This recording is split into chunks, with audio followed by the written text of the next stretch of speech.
Legal battle that lasted for months, the Sioux City City Council will hold a special meeting Monday to approve a settlement with River City Hospitality, which leases the city-owned marina.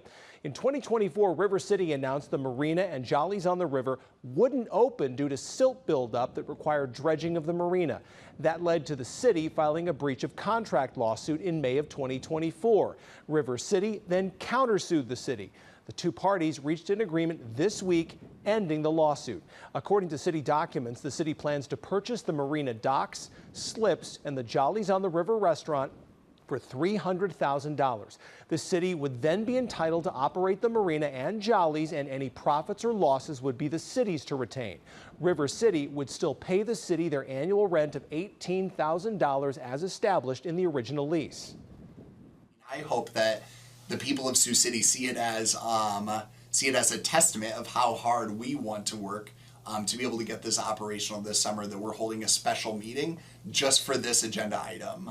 We normally don't meet on the 5th Monday, but we said, look, we want to get this going as fast as possible. Let's meet this Monday. Let's get it done.